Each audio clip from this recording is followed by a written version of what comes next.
live with our game this evening. My apologies for the delay.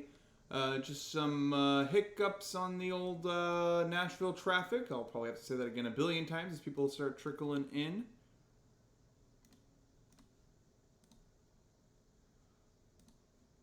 But yeah, very exciting stuff here. Let us actually give me 1 second here. How do I look up a scene without, you know, we're just going to go with it. Okay, sweet. That didn't look too bad.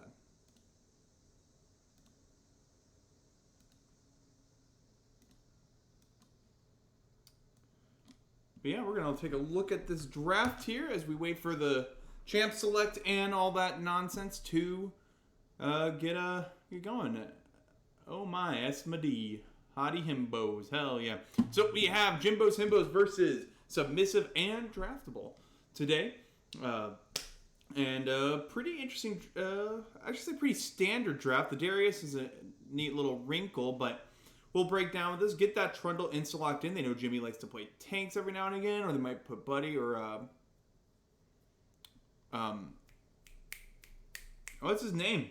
Ice Cold Bro on that tank, and I wonder, oh, that's a Swain support. Okay.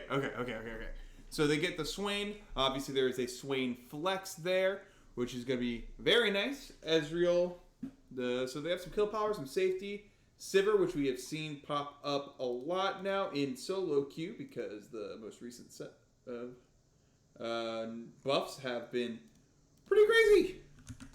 So, a wee bit crazy. Put that on their carry in the bot lane in Chad Penguin. And T's patented Ahri. We see Caitlyn, Seraphine, and Lucian both banned away. All banned away. That makes sense. And the triple ban. Actually, a pentaban at Ice Cold Bro today. That's pretty spicy. So the Swain Flex coming in hard here. Coming in pretty strong, actually. Let me make a post here on the Facebook page. Live with Submissive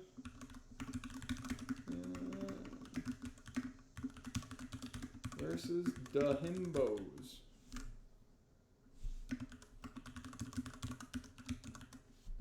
Alright, boom.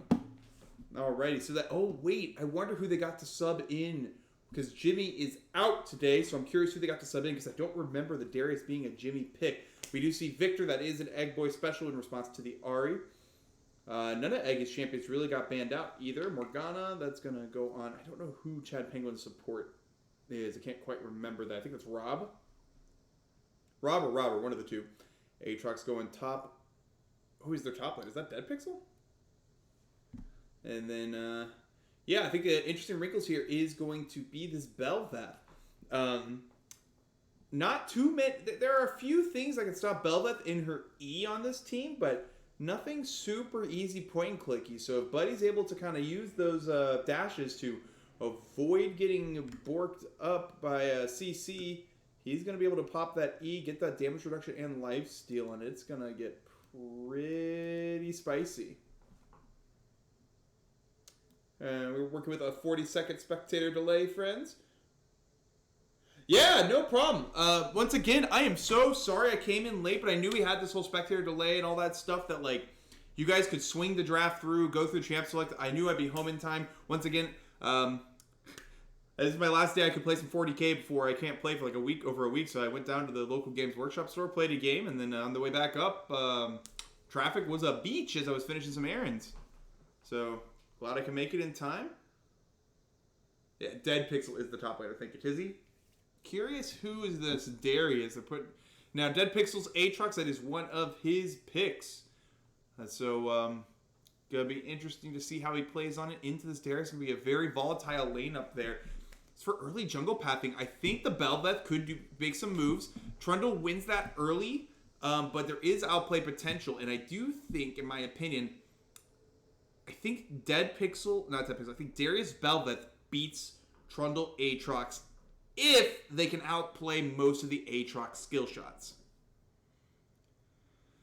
So that's going to be interesting there. And here we are about to load on in.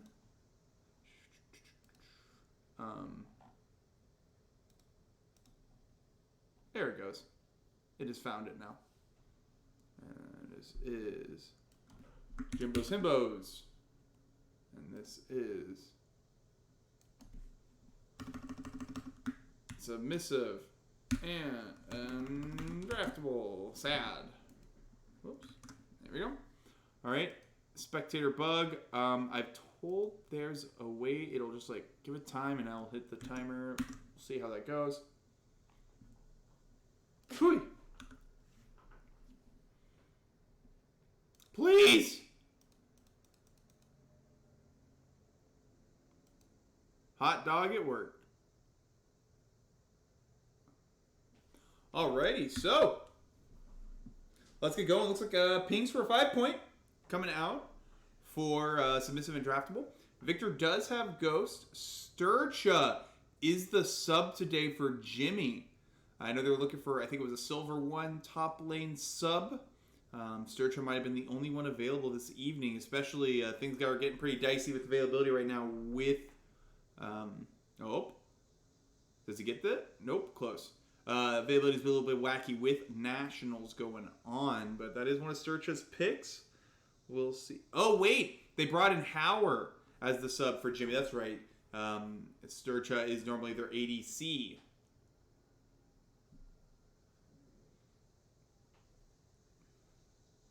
See how that messes with things this evening. I don't...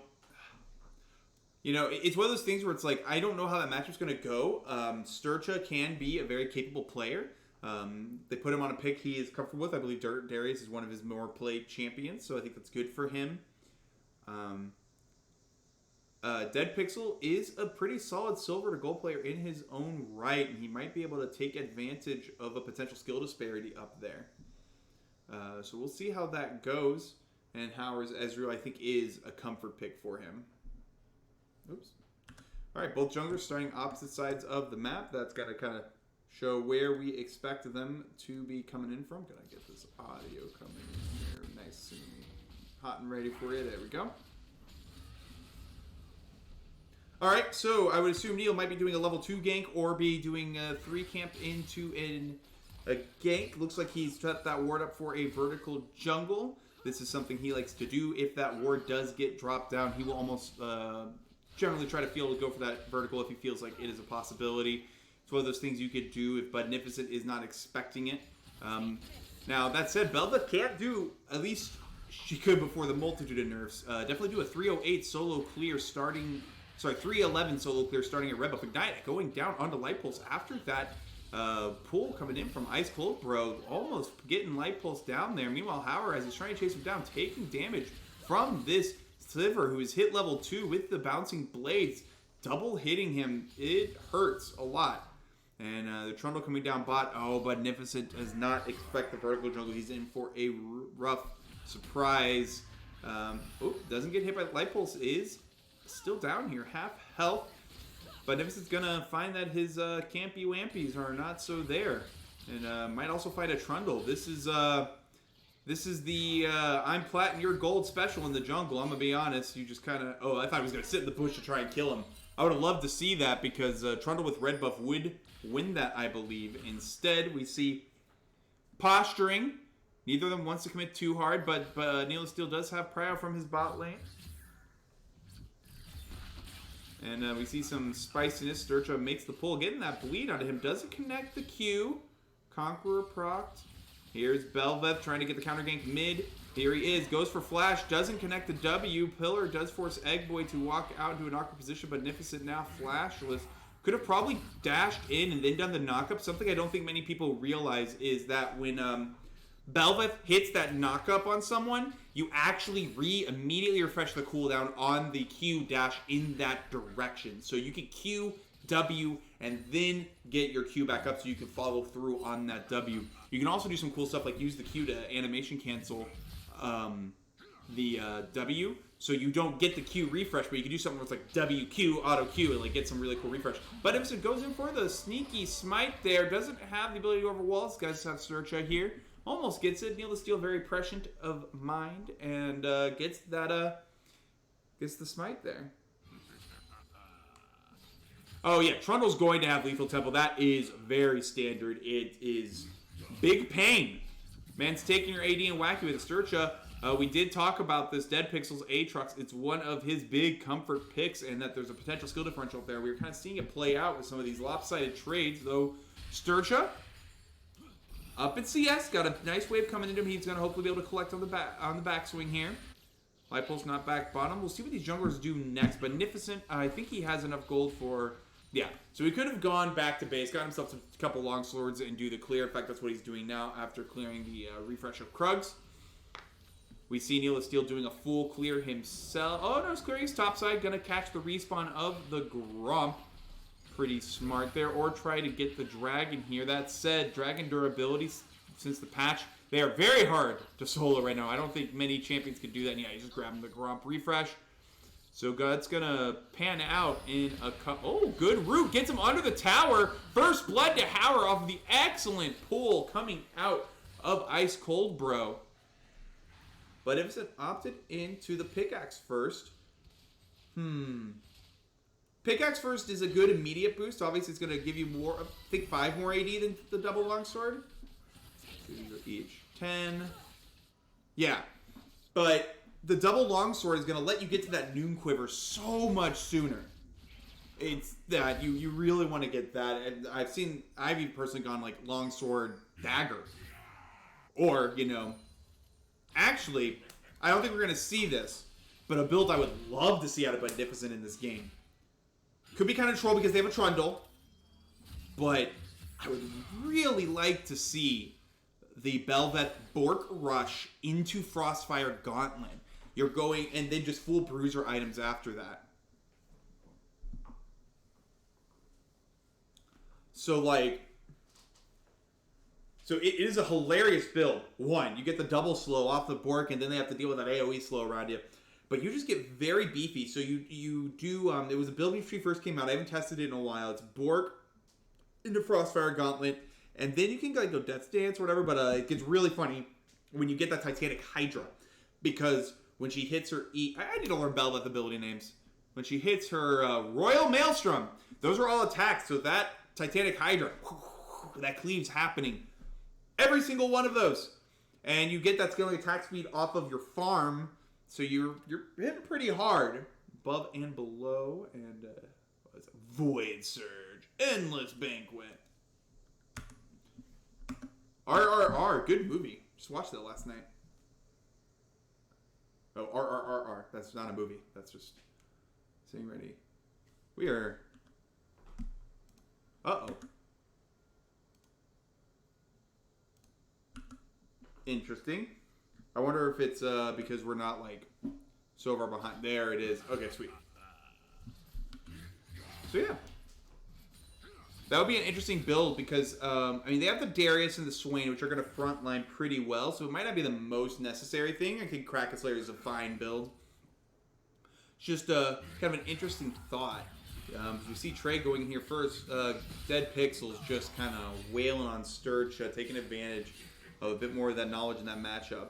Meanwhile, here we do see Dragon getting taken, Beneficent doing the damages. He's going to use that E here to the Royal Maelstrom if he needs to get the smite. And that's a nice, quick, and dirty Dragon there. Is down a few camps. And this clear, by the way. You look at the CS, like, oh, this Trundle has been counter-jungling all game. Where is that lead? That's going to happen on this clear because his buddy is backing. Trundle's going to kind of derp through his camps, and that's where that lead is going to show up. Also the timers. That said, unless Trundle has that Tiamat, which Neil hasn't backed yet.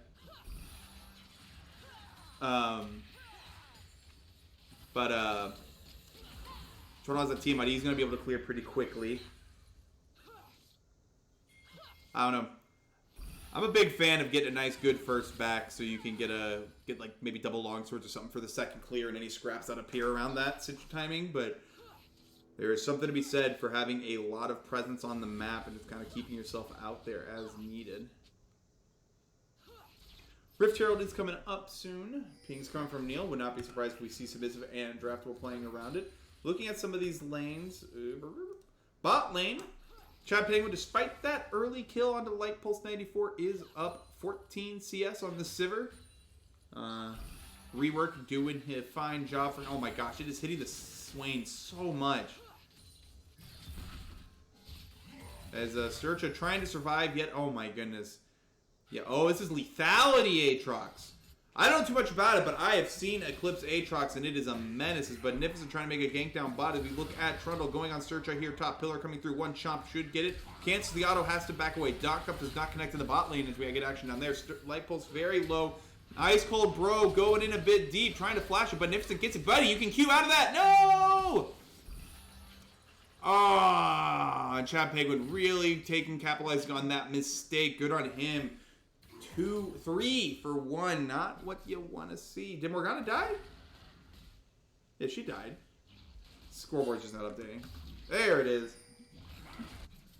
Yeah, so he can get out of that E by either A, recasting the E button, or hitting that Q. So once he got that kill, he could have probably Q'd out and maybe avoided that next turret shot. He's probably dead because Sivir's going to bop him.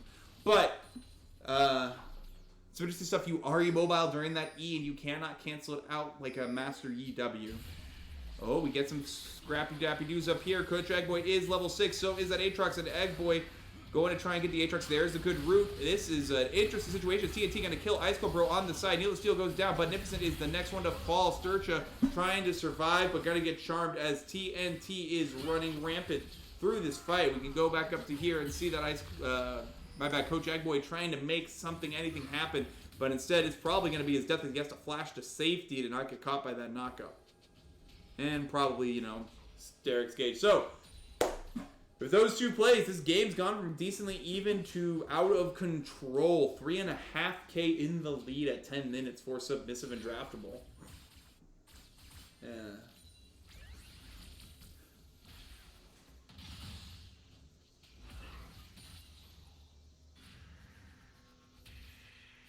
Ooh, Charm doesn't connect. Eggboy.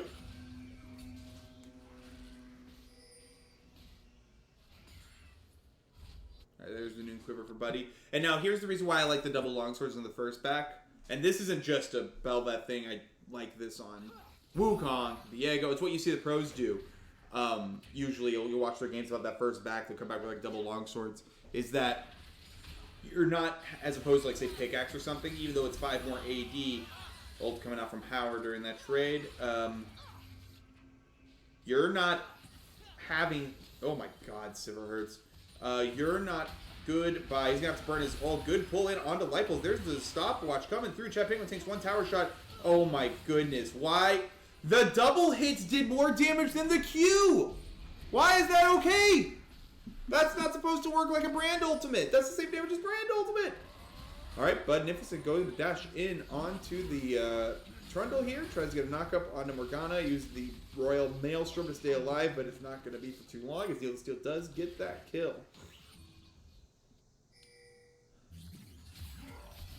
Finish my point before all the nonsense happened. Your second back doesn't have to wait for you to get 1,300 gold if you start double longsword. If you're like going Noon Quiver, or 1,100 gold if you're going for Caulfield's Hammer. You just have to wait 500 or 600 gold, which is a much more reasonable back timing. And then boom, you have it without being on the map for so long in a weakened state, having to wait on like Searcha has to use his ghost so he doesn't get killed. Charm gonna land to Coach Eggboy. Good ward from TNT to try and catch him. Eggboy doesn't get hit as badly as he could have. Just trying to get vision for the dragon. Dragon stacking with that early cloud is going to be something in their favor, but they don't get this quickly enough. Neil the Steel gonna try to live up to the namesake. There is the hook. Beneficent goes in onto him, and he is deaded quickly. Eggboy caught in the pit alone. Double kill for TNT. Chad Penguin is unstoppable, and this is becoming a stomp. 8,000 gold in the lead, Submissive and Draftable is.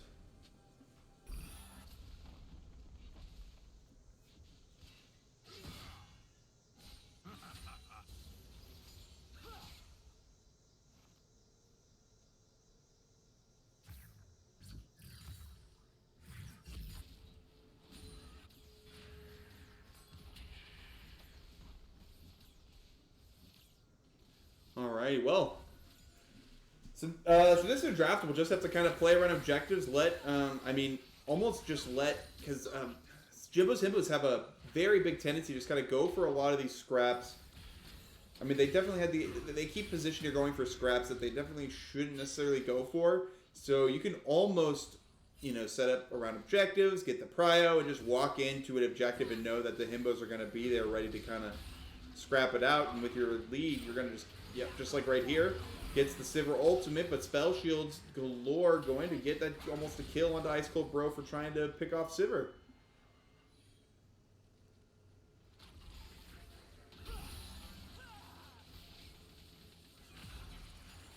Ooh, good binding from Light Pulse 94. It gets the ult out as well. Alas, Magnificent opted to go in. Q's through him, goes in, gets hit by quite a good binding from Light Pulse 94. Bop, bop, and this should be a dead egg. Neil the Steel living with his life. Howard could collect it. Does go for the flash. Auto just wants to guarantee it. Gets the shutdown. That's good money onto your Ezreal if you want to way back into this game. Ooh, Chad Penguin taking 2 shower shots. Our Macy and Angle here. Trying to collect that shutdown. No luck.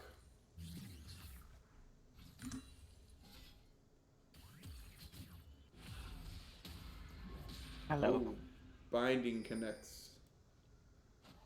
Is it possible for you to stream the game on... Oh, my co-caster has showed up! Yeah, hello.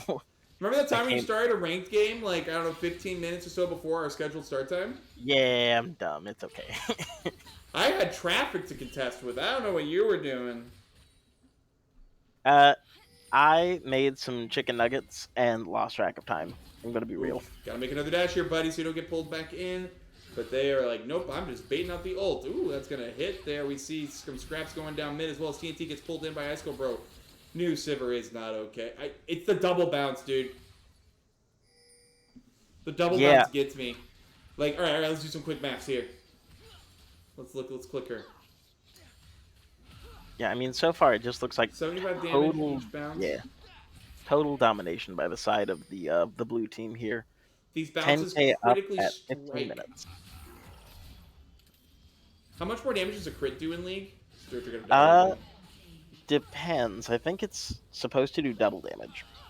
So that's 150 damage if it's a crit off of each bounce onto someone. And this thing could quickly go... Oh, goodbye, Howard. Ah, Egg Boy saving the boy. So each bounce starts base 75 right now. It's TNT on a rampage. What a pick there. Egg Boy tries to chase down Chad Penguin here. They're gonna... Oh, get chased down himself. Has to burn the flash. Will get taken down.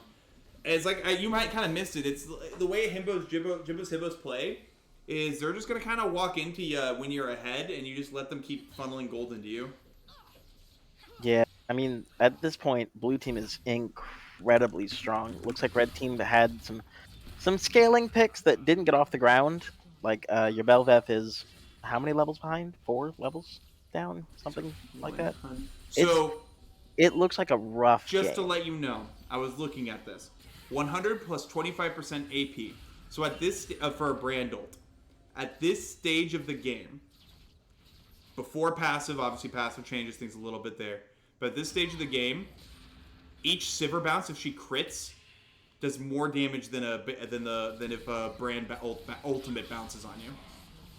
Oh my god! And it can hit you 2 or 3 times in the same amount of time because brand ult has travel time that's like bong, bong. But then that Sivir ult, we see a scrap going in here. It got a shake down Howard. What a good yank from Dead Pix. Wasn't able to quite capitalize on it. Howard with the fancy feed. However, Egg Boy has not been blessed with good toes like Howard there. Hold on, a good root from the Swain. Oh, here we go. Ooh, Health bar's low. My big goodness. The big Qs coming from T and Chad Penguin. The Hicks from Tennessee coming in strong. But importantly, a big shutdown going over to the Victor. The one character on this team that might be able to, like... Okay. 1v9, potentially. Level 11 Sivir. With 2 items. Each W does 292 damage. Keep in mind that I think the W only bounces to the same target twice. I don't think it can bounce 4 times. I've seen it hit 3 times because it'll... let's see. Can it? Well, so this is officially a Sivir W bitch session? You're looking at the queue. Oh, I am. For up to 8 bounces. Only hit each one a maximum of 2 times. Okay. Yep. So It if that should only crits, hit someone twice. if that crits, that's still doing Yeah. more than No, a brand at this stage. it's still disgusting. It's just not Omega broken. Well, then don't It's forget not. to add the Sheen proc on it, Oh yeah. and that goes across all those W's. Wait, does it? That's gross. I believe so because it's the damage of the hit. So yeah, that's an ability that does. Ooh, TNT chasing down Howard again. It's super far ahead, capitalizing on overstaying, getting Howard's flash for an ultimate. Yeah, Oh, yeah. so here's the other part. That's what makes it look like it's hitting more because good. Yeah, Chad banging with the black shield's not gonna get taken Ice down. Cold Bro ignite. Oh, but the light pulse binding gonna connect. So that's the other thing. That should only each good charm onto Sturcha. Actually fools his own teammate as light pulse's binding goes wide, but he's fine. He collects the kill. Back to the bitching. That's just one blade. You could get hit by 2 or 3 of those hitting you twice immediately up to 4 seconds. Yeah, it looks like her current W crit's doing 300. now that might have been the auto though. That might not have been the ricochet.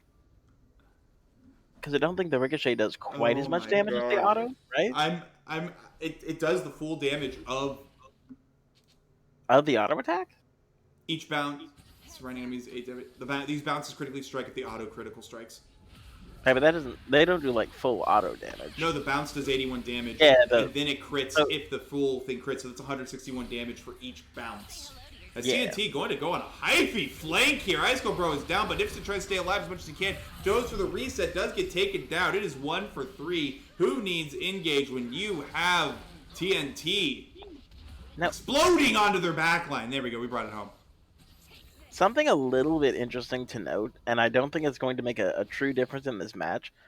Blue team has, in the last 5 minutes, started trading more of their bounties for the pace of the game. They started upping the tempo of their plays. 26-6. I know, making riskier plays. All it means is that there is now more gold on the red team than there should be. I don't know if it's going to make a true difference though, because even though Victor has gotten 2 of these big shutdowns, he's still not at 2 items. So yeah, probably see him get Baron and look to run it and end it. Yeah. Now, I mean, the red team is very scrappy. Like if Belveth pops off, if Darius pops off, if the Victor pops off, the thing with Belveth is she can't survive to pop off. Not right now, but I'm trying to remain hopeful. I mean, I think we could talk a bit more about, we could. I think, yeah, there is a world. This is PMA LCS. Popo can still throw. Never forget. Popo can throw. But this game's pretty over. We could talk about some other stuff here, like adjustments for next game. Howard did a great job bot. Ice Cold Bro gonna get caught out. No prio from any other. Yeah, he's just dead boy. Oh, speaking of dead boys, ult charm coming in on TNT, and again, they have a tendency to just kind of walk into you. I do appreciate it. You know, where they go, where one person goes, I can't say what I want to say because QAnon nonsense, but they go together. They die as one. No man left behind. Jimbo's Himbos as Sturcha getting left behind by Howard. Oh, good mighty for light pulse. So for next game, I feel like if we play a safer top lane, one that isn't going to rely on such early trading and aggression, play something safe, whether it's Howard or Sturcha, because I think you could maybe put Howard on his Malphite. Sturcha definitely has built in good synergy with Ice Cold Bro over the course of the split. And just kind of put something beefy that you can play safe and use your abilities are going to be fine even if you're going to have to play weak side against Dead Pixel. Put Buddy on his Echo and let it ride. Because they pentabanned Ice Cold Bro. Oh, okay. Wow, so they left up Set? No, they didn't. They didn't leave up Set? Oh, because Set is one of Ice Cold Bro's support champions as well. I forgot about that. Because I was going to say, I love Sturcha on something that he can make a play with. Like his set has been really consistent. Oh, speaking of making plays, Neil the Steel making the epic gamer move of simply walking behind them to Yeah, start the fight. And unfortunately, he's being going to live Trundle, because they are yeah, very silly far ahead. being Trundle and existing, things that happen. Yes, like Oh, no. Oh, Eggy, don't let him do this to you! Not like this, Eggy! Oh, it's gonna be a double. Oh my, that's sad. I mean, they should just be looking to end here with that one, but we're doing Yeah, Baron instead. it's an ace that should be an end angle, but I don't think they were expecting Yeah, the and two you know kills what? there, If so it's a they were already late set up ace, we on have Baron. Swain up now. Get the They're already on Baron, Baron. A-ram it to N. Neil's trying to see if anything can actually kill him by tanking the Baron. You know, it's just fun things. Yeah, just vibes, honestly. Vibes, vibes.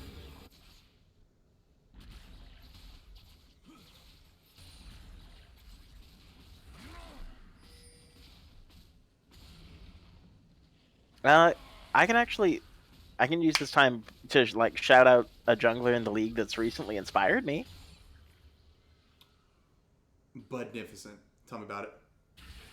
No, oh Neil the god, Steel. Tell me no, I'm about it. gonna forget it. No, I'm gonna forget his name if you keep talking. But those are the two junglers in the game. How are they? Look, No, I've been playing a lot of Gwen and Diana because I saw Frontlash absolutely pop off in like yeah, 4 games. yeah, going pretty strong right now. Another one. It's like, man, yeah, I'm not gonna spend this whining about changes and lack of commitment to what the durability patch brought us. Yeah, Because like and it's like, yeah, let's make things live longer. Oh, but instead we're just gonna go back to it being we live longer because of sustain. Oh no. Goodbye. Caught in the transition there. Need to take our safe paths. But yeah, it's just like they changed it now to be durable because of sustain, which is the same durability that's the only way you can be durable for a while, as we see. Neil the Steel once again engaging by simply walking up. And it's going to work out for him as his team, just TNT, just doing nonsense on the edge here on the side. And, yep, goodbye. Whoop whop. There it is. That is an ace. I don't. Okay, I don't. I don't entirely agree with that point because I think some other characters that don't have healing innately in their kit have been able to take on bruiser builds. Like look at Yeah, Diana. well, okay, so like Look at that's good. But look at all the here's AP the thing: mages that are it's building bruiser builds are Crossfire. gonna have like shields or damage reduction. We still don't get a return of true tanks outside of a few in top lane and maybe a few that can play in the jungle. Yeah, like Shyvana. Like Shyvana exists now, which is great. Yeah, well, like, but what about the other tank jungles and stuff? I miss my tanky boys and girls. Well, they'll be back. They're still making. They're still around. Zach's really good right now. Like Zach is But we actually buff kind them. of low key It's broken. like, oh no, we're not killing things quickly, despite the fact us making the decision to not let things die quickly. Quick, buff lethality, buff Oh my sustain. god. Anyways, let's get on to that jungle for MVP. sure. Let's get on to that MVP vote. Yeah, you know, So I did not see the early game. I'll say If I T because a lot of those fights were my vote would be to T. Okay, but because you weren't here early, you have to make the straw poll. I don't make the rules. okay, My vote is T because a lot of those plays happened with him kind of starting the scrap, just forcing the issue, catching people on lazy transition, lazy pathing, and just doing a lot of nonsense on the edges of fights to make life pretty rough for Egg Boy and well, pretty much everyone on the team actually. so remind me, what are the acronyms for the teams? Submissive and draftable. I put it as sad. Ah. Versus the. Hold on. I forgot the other team's name too. Oh god. Look, I believe ADCs okay. can win MVP. Game 1. You know, that's my hot take. ADCs can win MVP, but Mississippians is pushing it a little bit too far. People who live in Mississippi, I don't know, man.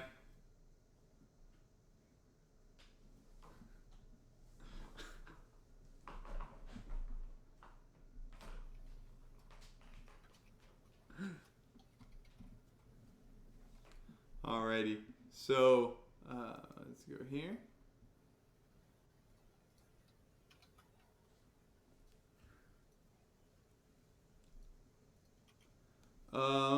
So that straw poll should be coming up anytime now from Landon, and we're gonna go into game number 2 any second here. Mm-hmm. Any Well, second. I don't see. There he is. Any second now.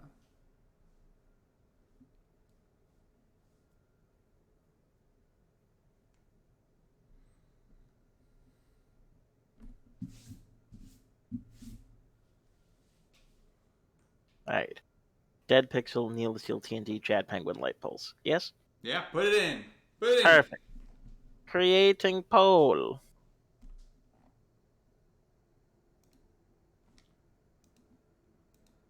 And copy. And Twitch stream. And paste.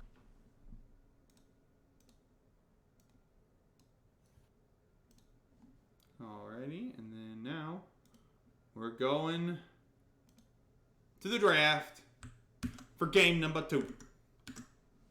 I'll let you know, I refuse to do delays, so I'll just keep streaming League. Oh, hey, you know what this is time for? I've been informed I'm supposed to click a button that says advertisement.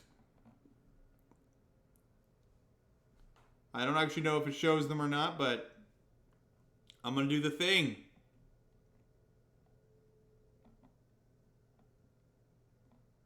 Here's the shoutcasting chat. And there it is. Clicking the button. Oh god, don't stream this. What the Jesus Christ. Why did that go there?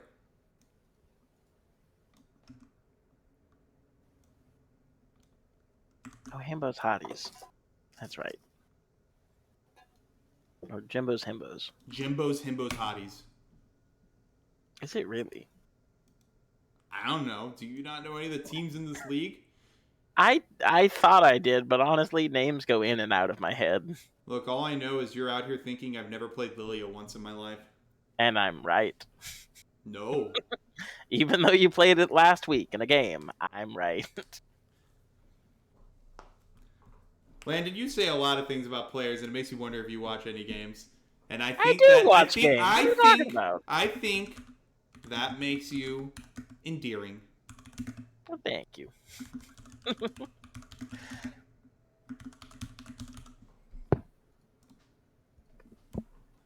Running an ad break. I don't know when it actually runs. It's like pre-roll. It is Jimbo's Himbos. Yeah. That was right. Not Jimbo's Himbos. I don't know why you believed me. I always believe you, Fred. That's the problem. No, you don't. There are many things you don't believe me on. Actually, that's true. I just argued with you on stream. That's... Yeah, okay. Yeah, fair.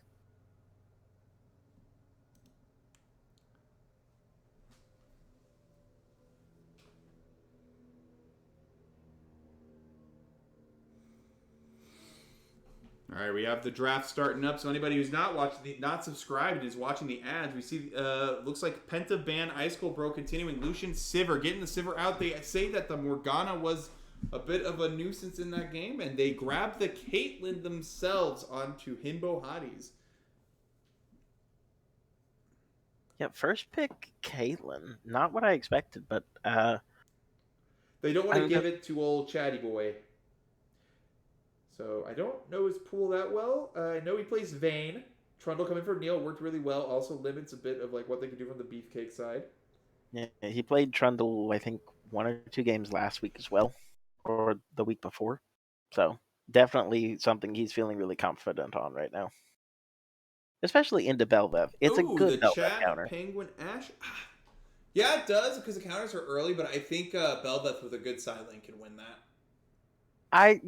But he can disrupt the thing about Bel'Vev in that matchup is you're just going to creatively path to just not deal with him, and then you go. You called it. Buddy's Echo coming through.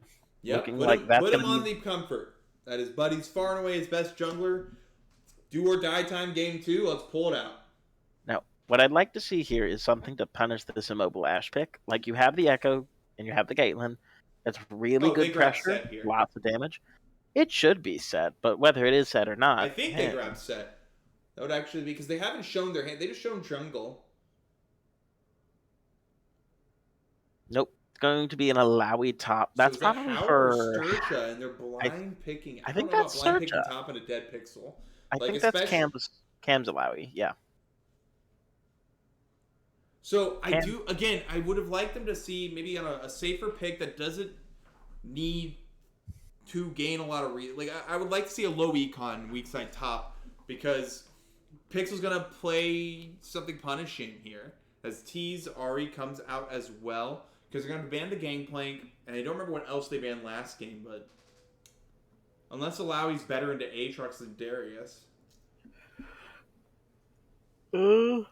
See, I would have liked the set because you have two people that play it, and you could flex a top or support as needed, and they could do a lot. Like Dan on his set can and has carried PMA LCS games. Yeah. I mean, so the Alawi pick is very interesting because this is a champion that not only like kind of needs to win lane, she really has to dominate lane. Like her whole thing is like, I'm gonna turn this into a 1v1 that you're not gonna like. Because Also, no one can. TNT is your MVP for game one. But you really shouldn't pick Alawi early blind. It's not a strong pick blind. There are a lot of really good counters to it. But maybe he's just feeling really comfortable. Mordekaiser, a great ban, something that does a really good job against Yeah, we Alawi, just especially. get unless allow. Yep, we just get Aatrox again. That's the thing.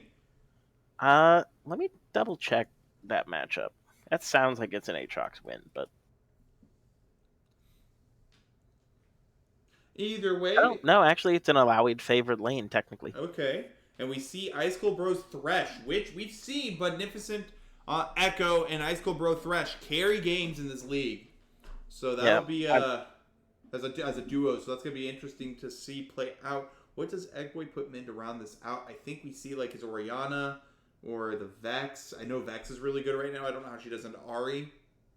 Yeah, this Thresh is exactly what I wanted to see. It's really good against the immobile Ashe.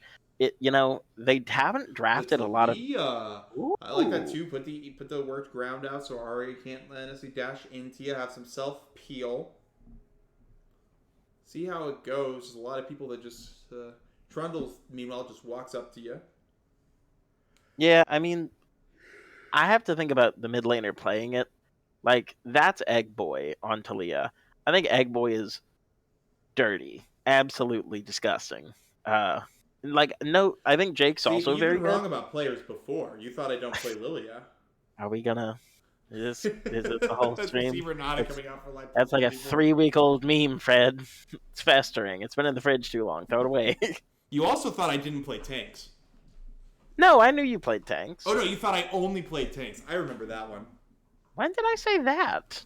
I remember many of the silly things you said because they are hilarious. As we get into this next game, I'm gonna flame Eggboy on stream and say he's pee pee poo poo watermelon. Oh, good. He switched targets. Anyway. All right. Looking at these compositions, we have Ashe engaged, Renata engaged with some good follow-up, Trundle to front line, and put some sappy wappy, some subjugation onto Alawi so that she cannot. It'd be a little bit easier target to take down. Aatrox maybe even just win that lane and bully Alawi out of the game. Also be a backline threat along with TNT. The Ashe will want that backline kind of peel from Renata. In fact, Renata with the Aatrox, Ari, or Trundle is going to be very annoying to deal with that, handshake or whatever where you stay up. Yeah. And something, like, Renata Glask has really interesting interaction with Alawi because I don't believe Alawi's tentacles will do damage to her allies. But if Renata uses her ult the same time Alawi does, Alawi basically can't dodge it. And it'll throw the tentacles away from the targets it needs to be on. So it's a pretty solid answer to what Jimbo's Himbos are trying to do right now, which is make picks with Thresh, team fight with Alawi, do the things with Caitlyn. Which was a whole lot of, lots of different things. But I think the comp can do a lot of different things. I think it team fights pretty well. Talia, not a slouch. Caitlyn, no sucker either. The Echo can be a really, just disastrous pick into a team that's really relying on Ashe to do a lot of their damage. Mm-hmm. Uh, so if But Echo can, the issue I have with the Himbos team is like they're a pick comp, which means they don't really have a comp. They want to kind of win top and bot and have the Talia move between them and maybe do a 1-3-1. They have a solid 1-3-1 comp actually, but like that's it. So yeah, with the 1-3-1, they need to get a lead in like one of these side lanes, if not both, so they can hold court in one of those positions in the 1-3-1. yeah. But I don't know if Jimbo's Himbos has the patience to play the 1-3-1 because as we've seen, it's like, oh, so and so's caught. Time for all of us to go in and fight, which works in their favor when they draft around those big AoE teams and like Jimmy on the Swain is like, oh, we gotta pick on Jimmy. Why is Jimmy not dead yet? Everyone's here. Oh dear God. But Yeah. the same I could, the will, same could happen with an Alawi 100% if she's able to kind of stay even in the game. I think a lot I will, hinges on this top lane because I think Caitlyn Thresh with Ice Cold Bro is going to be able to do its work bot lane, barring jungle intervention. So I think a lot's going to hinge on how top lane goes to them because if the Alawi can establish a split push, Jimbo they're going to be in the game through the whole time. yeah. I will say we're talking about these lane. We need to get a side lane ahead. We need to get Lowy and Caitlyn ahead to Or really one of like them. secure, or one of them. But like, if we're picking one of them, it's got to be a Lowy. You're an Uh, Alawi. anyways, if Echo, the issue with Echo in this particular matchup is that there is no point in the game where Echo wins against Trundle in a 1v1. Trundle can't really chase Echo down because his passive is really good, but um, this isn't going to be like an Echo just dominates the river. It's going to be Echo finds Oh God, I creative thought that gank was the paths, countdown. Oh no. or just what? Oh, I thought the countdown into the end of Pickman was the spectator delay. Oh, Oh, I'm so sad. Time to and, continue speculating. yeah, Yeah, and Echo doesn't but need to. I agree with Eric. Echo doesn't really. Again, it's like the Belvev. I don't need to fight Trundle. I just simply need to go elsewhere and to do this here. yeah, like creative pathing and just avoiding the Trundle at all times. So, or Uh, he's. I wonder if Buddy's gonna do a 6 camp, try to do a full clear, and he's got that full clear like 3:30 to 4 minutes, and Trundle's already made 2 ganks because it's Neil to steal, so he might. He's gonna be a little bit aggressive in his pathing, in his early pathing. oh, ranked user down. I got my one game in early. Good. uh, Look, rank queues can stay down until they decide that matchmaking should be fair and not engagement optimized. I said it. okay. Anyways, I'm just kind of we've talked enough about this. We know how it's gonna play out. We'll see how it goes once we hit the rift. We got like 2 minutes left here, Landon. Yeah, let's just talk about our favorite picks right now in the meta or outside of the meta. What are you playing right now, Fred? What's your go-to flavor of the month? I like Jin and Nyla jungle. Do you say? Oh, right, Jin Jungle's a thing. Yeah, it's pretty funny. I'm not that good at it.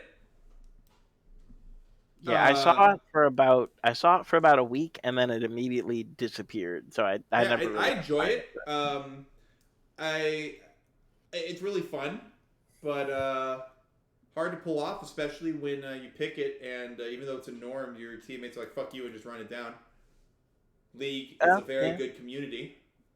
true. Um, and then the other pick I'm enjoying, I do see Neela Jungle. It worked before the micro patch. It worked really well. Worked too well. But now it's not up there. The base damage early is not really there, and that's kind of Neela's issue as a whole right now. The damage isn't there since they got it her kit. But I've been keeping it in the back pocket, playing it every now and again because it's Riot. Oh, Neela's not doing too well. Time to crank up the numbers. Fair.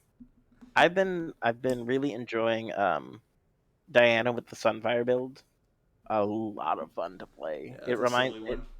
Yeah, it reminds me of like old Lilia, where like if I hit 2 items, the game is over. I've scaled. Ooh, hold on. Dude, that was me on old Sejuani. And I mean old Sejuani. The Oh moment you god, hit Fred and 100... his old Sejuani again. Dude, I don't even care about the old ult. Everyone's like, oh, you missed the AoE ult. No! It was fun. But that's not what I... That's not... What, I want... I want my W and my E back. I want my W back. So, Mr. Super Hoagie saying that his flavor of the month ADC is Seraphine Bot. Oh, that's not flavor of the maybe. month. That's flavor since Bruiser Patch. Yeah. And Eric chiming Again, in, Guy Eric, telling us that Siobhan is pretty fun. I agree. I think she's been stronger, but she's not bad at all.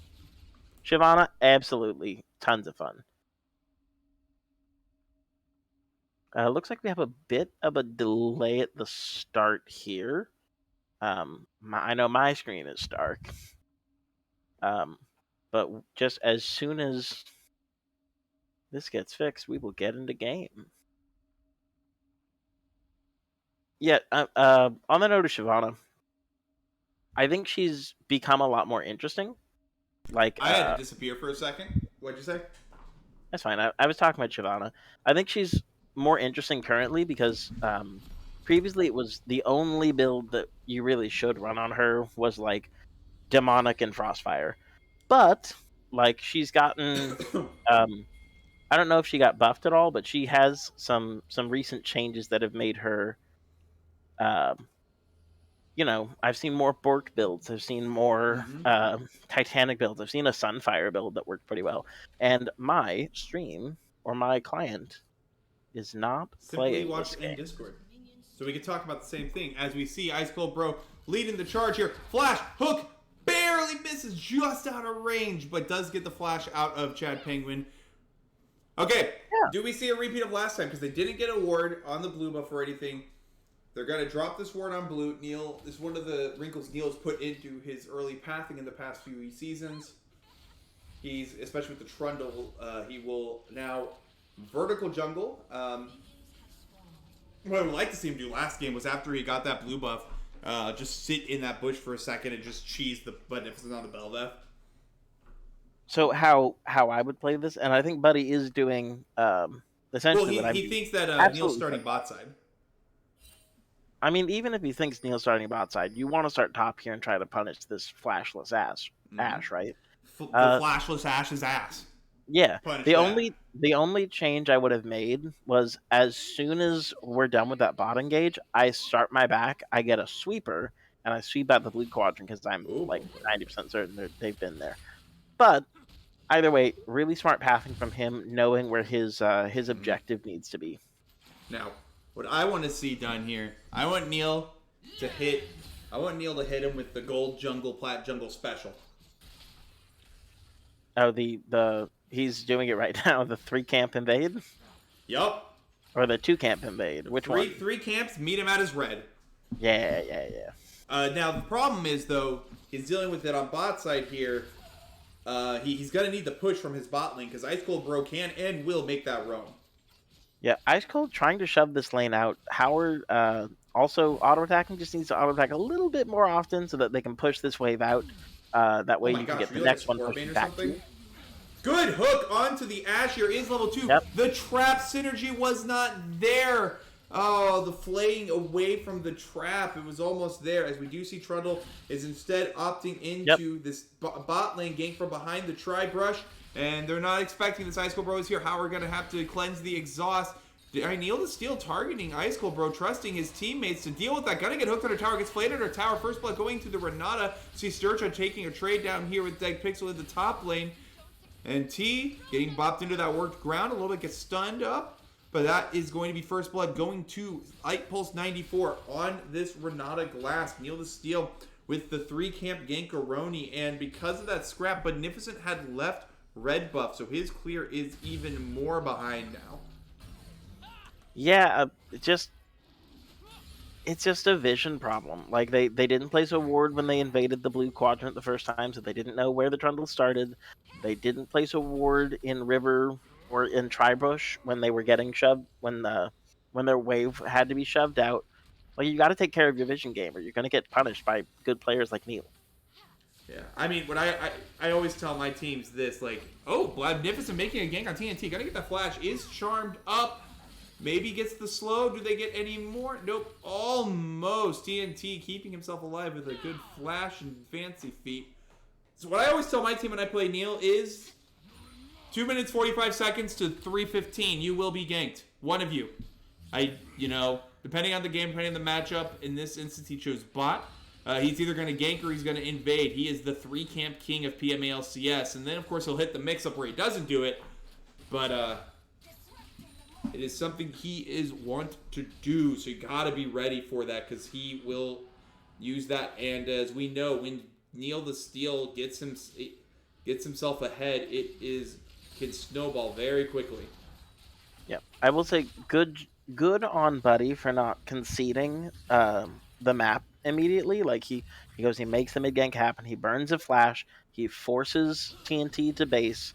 Just well played. It doesn't get a kill, but it does get you a little bit pressure back on this map. Yep. Sadly, though, Sturcher, you don't have necessarily the mana to take this fight, and he's going to get taken down. So, Magnificent, though, is going to be behind this farm game. Because remember, every camp that you choose not to take is a camp that the opposing jungler has taken and will have up again before yours comes up. So it just kind of like gradually increases over time. So we're going to have to keep an eye on that.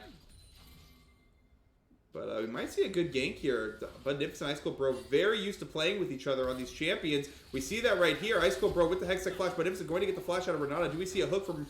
Oh my goodness, he reads them to hell and back. And the trap synergy is there. Renata going to try and keep him alive. It does not work.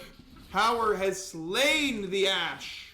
Yes, super well played by both Buddy and Ice Cold Bro were so patient there. They knew that they didn't have the initial hook because there was a minion in the way, so they said, okay, let him run for a bit, we'll get him in a second.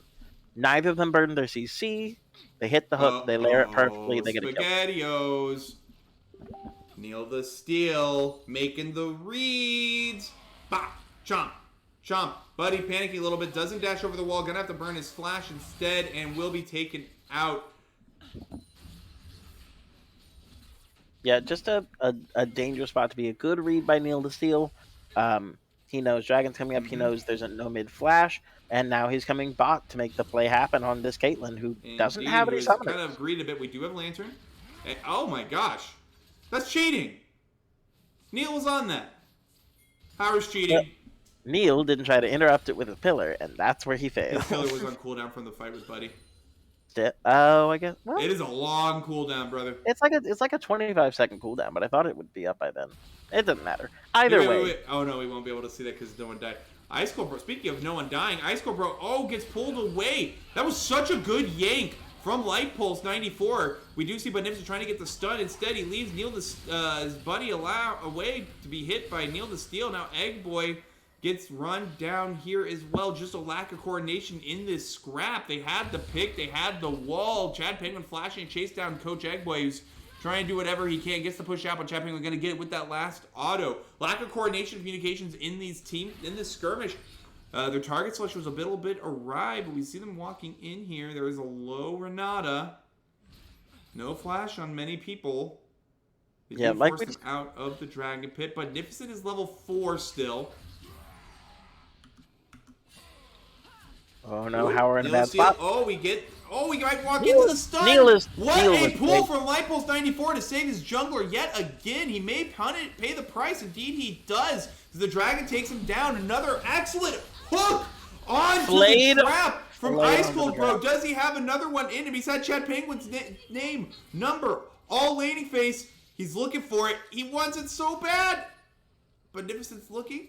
Oh, but they turn their eyes onto Neil the Steel as we see top lane Sturch are going to drop the ult to try and get that pixel down. That's a lot of damage. There's the hook! He did it!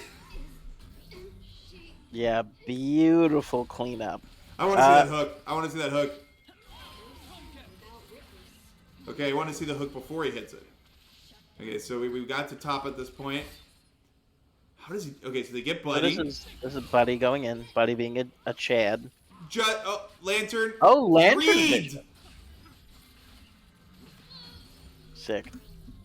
I will say. Ice Cold Bro says, "I brought my library card today." Yeah, the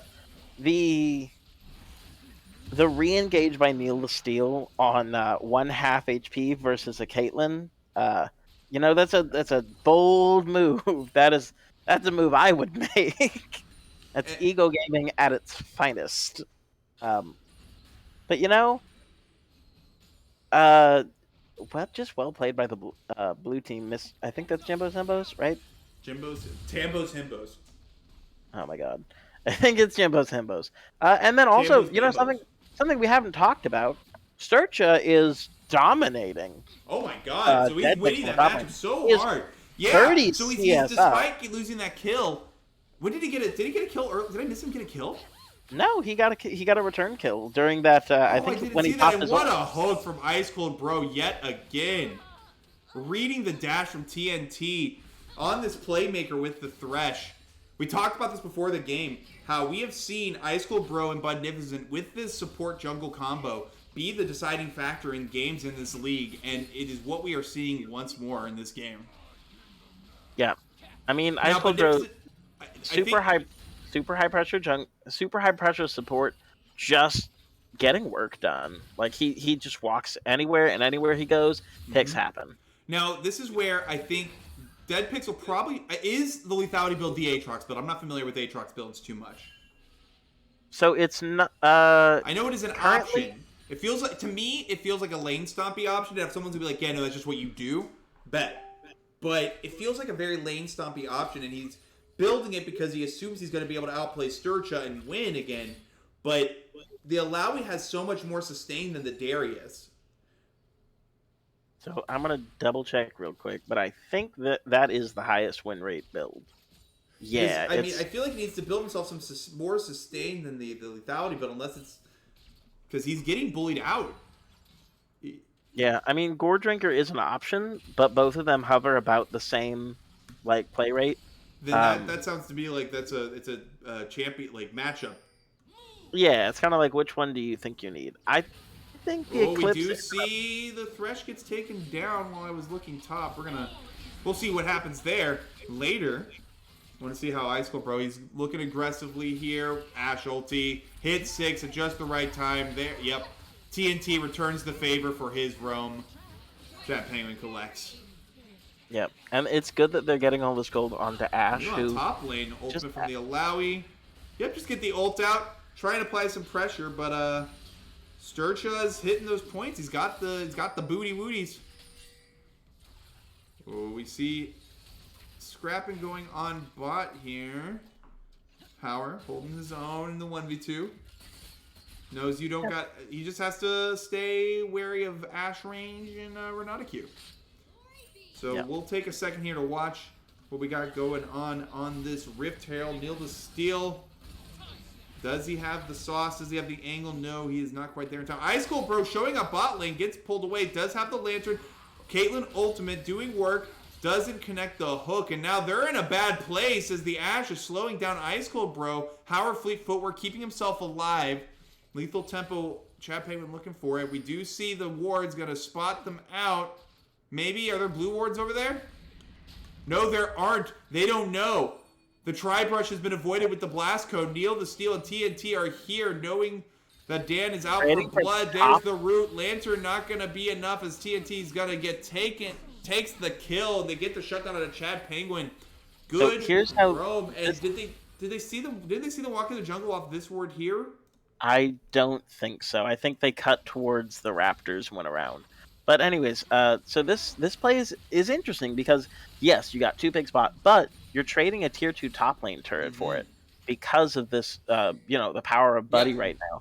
And good on Eggboy to rotate down to bot. Say no, you're not even going to get our turret for it. We're going to make sure that you just have a terrible time right now. We're going to keep taking you for what you're worth, and then we're going to set up on Dragon because you can't back. So here's the thing. Oh, Light Pulse just flashes straight into the throwing another rock. Yeah, Light Pole's getting a little greedy there. Trying to. But yeah, that's going to be Now, I mean, your Ari and your Ashe have to back now. They are out yep, of mana. They can't do anything. So this gives the blue side kind of free the blue setup on this side. Drake. Like you're a full like Mm-hmm. you know Oh, the hook what on ends Neil up the Steel. There's the ignite. And again, there it was a mistake the first time. Howard and oh Dan my have goodness. been on lock with these Caitlyn traps. Howard just drops it and Dan notices it, hits him with the flay right into Oh, it. I think Oh! the scoreboard is bugged.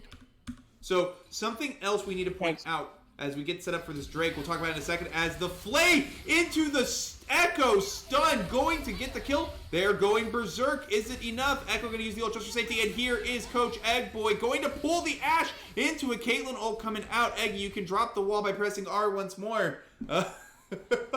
Yeah, this. I actually think it's a timer on that, to be completely honest. Yeah. I was like giving him trouble. Buddy and Ice Cold aren't playing around. These two have made so many picks like that happen. Mm-hmm. Like it's interesting because Echo Stun normally isn't this powerful, right? But when it's timed with all of the flays and a really smart player like Egg Boy who or like Ice Cold Bro who can set up Buddy so well. Mm-hmm. Uh, but I say that not because I think Oh, like Howard flashing in, trying to make a play there as we see a hook going in mid TNT. Oh, that he's got multiple dashes, brother. yeah. That's a move Ari has. Maybe not tracking the that cooldown probably really low. All ult. I just always assume like ult tracking doesn't matter as much unless it's like in the minute beyond it.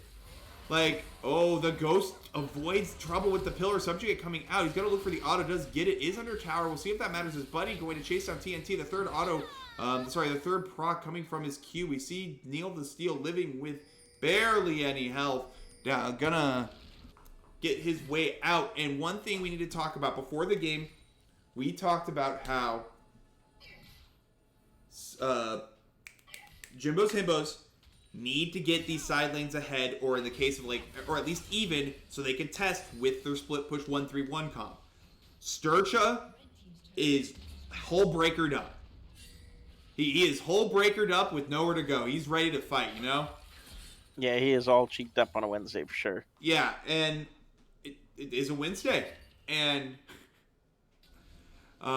we see It's that what makes Caitlyn the quote even better. is ahead of the Ashe, but like is even, so that means they can hold that mid lane with the 3. You put Egg Boy on the wave clear bot. Like they have the requirements for their composition, and they have a 4K lead. So this is where, okay, let's look for picks for people trying to rotate to catch our powerful split pushing champions. We have a global with Talia. We have a Lowy that's going to be a pain with Hullbreaker. We have a Caitlyn Thresh, which Thresh can move around, and Caitlyn's a very safe person to slap down in mid lane to collect XP and push. So this is exactly where they want to be with their 1-3-1 pick. I'm not sure if everyone caught it earlier, but this Caitlyn is significantly ahead of Ashe right now. They had a 1v1 bot, both of them blew flash, and Caitlyn won with about half her HP left. Currently, the damage difference in these two characters is not even close. Eggy said, nah, I'm out. So nice trying to catch Dead Pixel on this before Rift Herald spawns. Take control over this top side.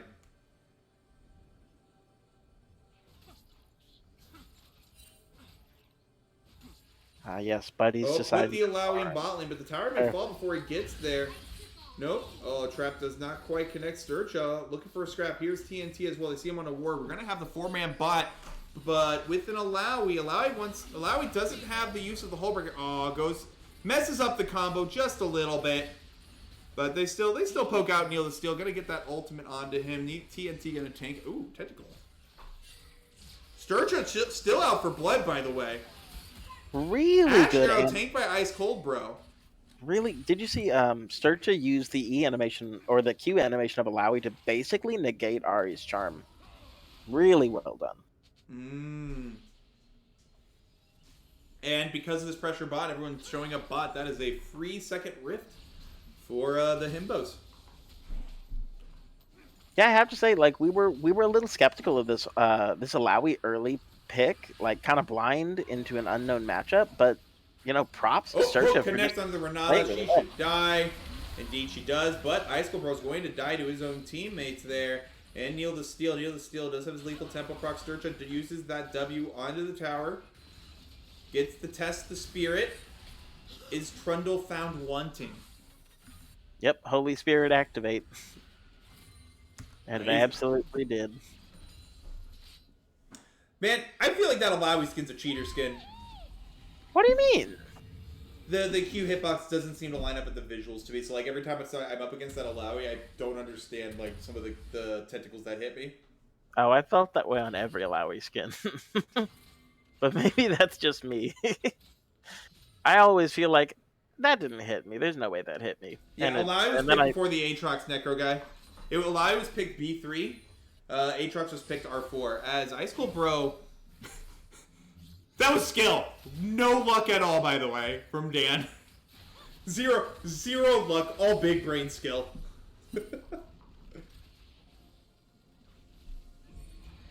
Magnificent.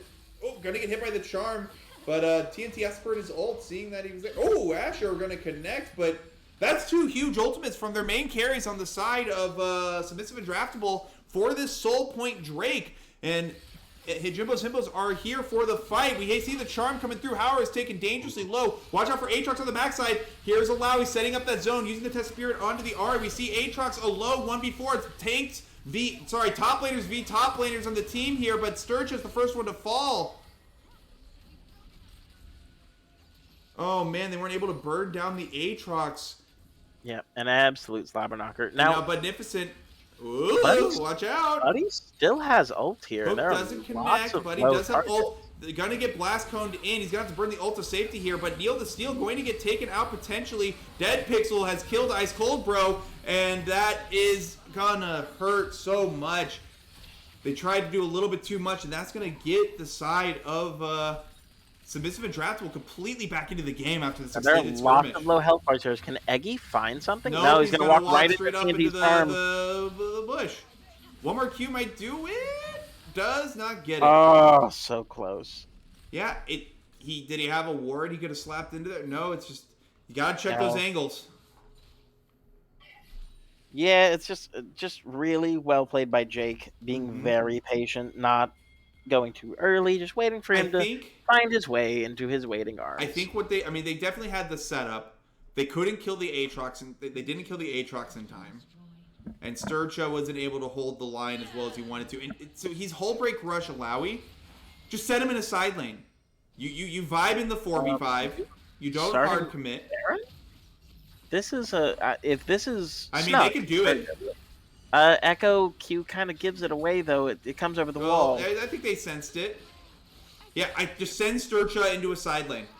No, they can't. They have to send two people to deal with him. Granted, Aatrox may have something to say about that now that he's gotten those kills after that scrap, but Sturcha should not be looking to team fight. He has Hullbreaker. Sit bot, sit top. You have teleport. Well, it's the conundrum of Alawi, right? Because, like, yes, you want to be in a side lane dominating, but also you're really good in a team fight. And when you're a team like the Blue... I mean, that's the problem with the pick that we talked about earlier, though, right? That, like... Alawi is... I'm sorry. You're right. Alawi is good in the team fight. But if the enemy team walks into you, right? Right. And as we saw in that last fight, they didn't walk into the Alawi. They just walked away. Yeah. Gonna be honest, I missed the beginning of the fight. I was, for some reason, looking at the Twitch stream because I was looking at chat. By the way, chat full of cuties tonight. Very cute. Your little poggies? Yeah, my little pog champs. Eric was also blind like me on Alawi's, so that felt good. There's the hook onto Renata. What the hell was that? Gets the ult out, but she's going to die quickly. Magnificent going in onto the Ashe. We talked about the ability for this Echo to die for. Neil is still going to get hit by the hook. Magnificent is still chasing down the Ashe, flashing down to get her down. Now he's going to have to ult back to safety. It is a 2-for-1 in the mid lane. And Ari comes through with the charm ultimate. Howard has to flash away to safety, uses the net. Magnificent is going to be taken down as well. Sturcha going in on the Neil, the Steel, and Dead Pixel, but it might be too little too late. They let them back in. They let them in the scale, and a triple kill on TNT's going to carry the team to victory here. I have so much time to go back and see that. Oh The beginning of that fight, the Talia wall put Thresh over the wall, which Yep. was, I don't know if it was good or not, honestly, because he ended up dying for it, but it did give him the perfect position to ult on. So I'm like, I don't know if that was planned or if that was just luck or what, but we're suddenly looking at a red team that has just blown this game out of the water. They're now up to almost 3K gold. Yep. It's They've the broken, yeah, they've broken the dragon streak. They're looking at Baron, and they can absolutely do it. it's the lack of commitment to the split with the split pushing champion. And that's where the hesitation I had for the Alawi pick, obviously, like blind picking it, but like we talked about Jimbo's Himbos is a team comp that wants to 1-3-1 and have a good pick potential, right? Yeah. But they're playing but this Jimbo's Himbos, they tend to pile in for the scrap. They like to stagger into these scrappy fights, these skirmishes. When you pick a comp that wants to almost just lame their asses out. And this is why 1-3-1s are historically pretty rough in PMA LCS. Because we are a league that is all about fighting for those objectives. Well, we see Sturgeon making his way down bot now, opposite of his counterpart, which not ideal. I mean, does he win but the he 1v1 have, anymore? I think he's But still gonna get hit by the charm, has to use his ult to get out, gonna use ult, dash. Ash Arrow does not connect. Worked ground coming from Eggway to dissuade any further things. Let's see if they try to burst it all. Nope, they're just disengaging Neil the Steel here. And Alawi is now trying to join the fight. She's not committing to the push anymore. Yeah, overall, a trade of ults between a few members of each team. Not the worst situation for either. No one can start the Baron. No one's really gained any ground. You've just, put Echo on a Spaghetti-O! Sturgeon got to get caught out here. He's going to have to burn his ult to get to live a little bit longer, but it is not enough. Yeah, you hate to see it. And that's going to be another rough dragon situation. Just blind walking into mid lane where you know they just were. Like we can't do that. That's Yeah, but it happens. Maybe Buddy. Oh, Howard. Nope. On the other side of the pillar. Maybe Buddy has the steal in him. It is only second Drake. You have that coming for you, but the Aatrox is now even with the Sejuani. That Sejuani had a 40 CS lead, by the way. The Alawi. That one, yeah. The Alawi had a 40 set. The allowance had 40 CS up on Aatrox. And it's just kind of all falling apart here for the Himbos. Maybe they can make a good pick to get back into it. Light Pulse seems to have been the target of choice. The Ashe Hawkshot gonna find him. That Hawkshot was great. That was an enterprising bush camp. And you have teleports coming up. You want to send that top laner opposite side of the map. You've shown multiple times you're not going to get the Miracle team fight, so you have to pull them around the map. I say this as someone who repeatedly ints to win on his top lane games. So, like, take that with a grain of salt. I'm the 06 Garen that's like, they can't get much more gold from me, so I just keep running it down. No. But it works because you're applying the pressure, and eventually someone has to respond to you if your team knows how to play to not fight. But again, it's the Himbos and PMA LCS. We like to play to fight. I will point something out to you that I just noticed. I was looking at Lyra and I'm like, wow, she's got a death dance now. I just realized she sold her Hullbreaker to get the death stance. So, I mean, now you don't even have the original gold lead you had, right? Because you just lost that in the item trade. It's probably a lot better for you in the long run if this is going to be the style that you continue to play. So, I like that he's not sticking with the same strategy. He's like, I need to change something. I think a different item can help here. Hullbreaker's not going to really do him any favors if we're going to commit to these team fights.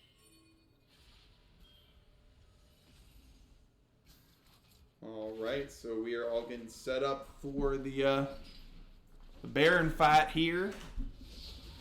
That's a little Baron Scarabarino.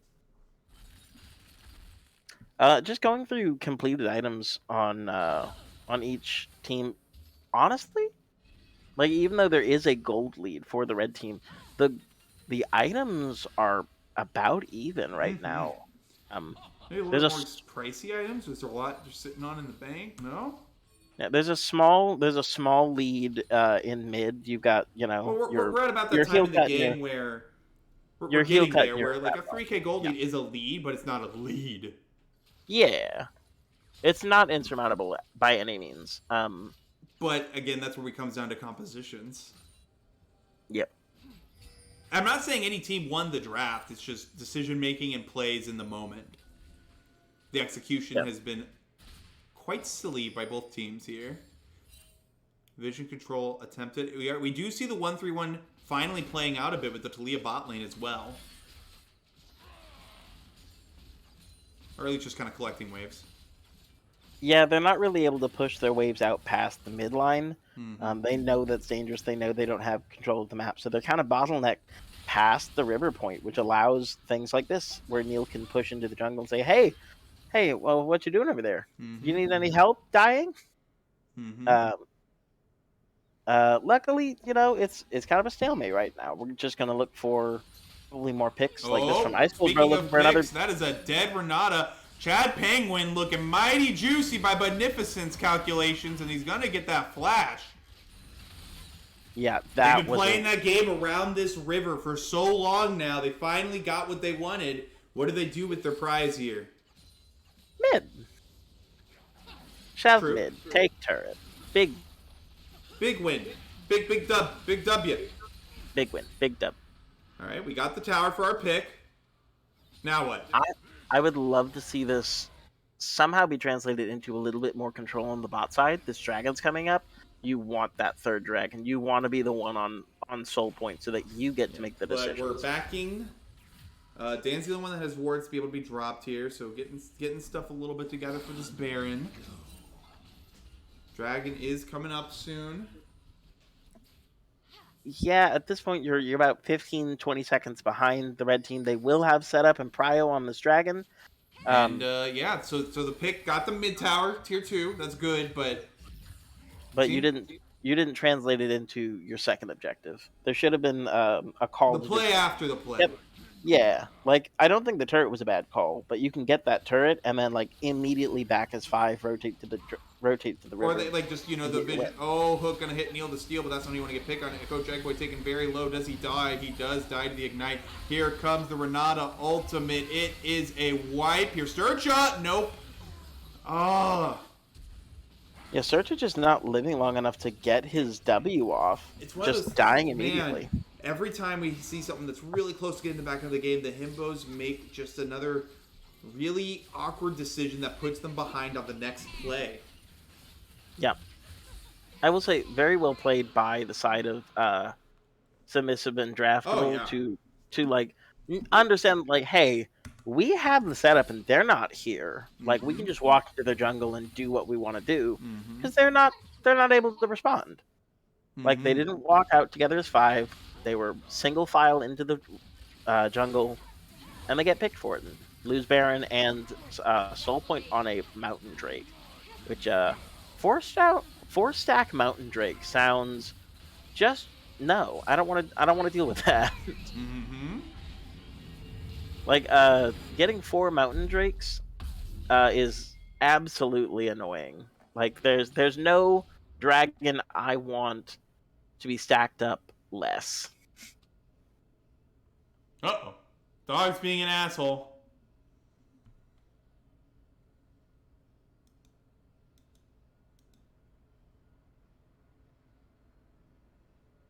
Yeah, Necro, absolutely agree. The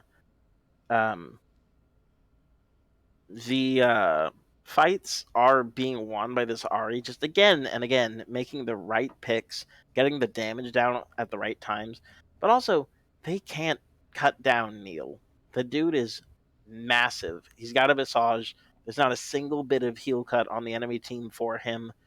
Pro tip, if you want to deal with a Trundle, like have one person get heal cut and tag him. He will become significantly less annoying. Like even just a base item, like the 25% is enough because what he does mostly are these big heals off of getting kills. So like a lot of his healing is like if a champion dies with 3,000 health, Trundle I think gets 5% of that 3,000 health as a just straight heal to his body, which is something like how much health is that? Like 300? Something ridiculous. With a massage, I think that's amplified by 50%. So it's like 400 or 500 health heal every time something goes well for his team. On top of the fact that he's got Divine Sunder, which is already healing him by a lot. So yeah, just he's becoming unkillable. Just a little bit. Now, I have a question for you. Do you think that that's going to be a finished Thornmail or a finished Titanic first? I'm sorry, say that again. So for Neil the Steel, he has a Tiamat, Mm-hmm. a Giant's Belt, and a Bramble. So do you think he's going to finish Deadman's first, or do you think he's going to finish Titanic first? He's gonna finish Thornmail. Why? Just for the Alawi? Well, yeah, but it also gives a little bit of tankiness. And Neil is usually on his Trundle. He tends to go for the tankier instead of the Titanic Hydra. Okay. Especially when you're not getting, especially in a game like this, you are the front line. Your Aatrox is building Eclipse and Cleaver, so like the extra chunk's not at the end of the world. It's one of those things where it's like you built up Titanic, and now all of a sudden, because someone got a certain item, you're now getting melted before you can finish the Thornmail, and it feels real bad when he just needs to stay alive and be a front line. And we are back in game. Like his goal here isn't to deal damage. His goal is to stay alive and be a nuisance in a fight. True. Are we paused? Game. Hello. Germ. Alright, well, we'll see if that works. Okay. Looks like we're there. Alright. Oh, he got an elixir of iron. Who did? The Trundle. Yeah, Right? that makes sense because it's like this is end of game fight situation. If you have 500 gold in the bank, just snag it. Don't give him that angle back in. Yeah. I mean, I would have liked to see him wait until the dragon spawns, or until you're backing right before that Drake spawns, to buy it, just because it's gold that could go towards your Thornmail. We're also reaching a point where who's gonna actually hurt the Trundle right now? No. And I think Sturge is building Hullbreaker again. Now the thing is, I mean, the Trundle has itemized almost no armor. Is Sturge building Sterix or Hullbreaker? Searcha, it should be Asterix.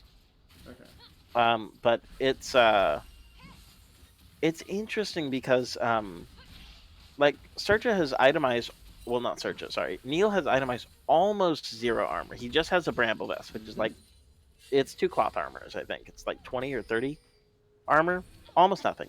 Yeah, Less but he than has half. Mountain Soul. True. He's at 146 armor.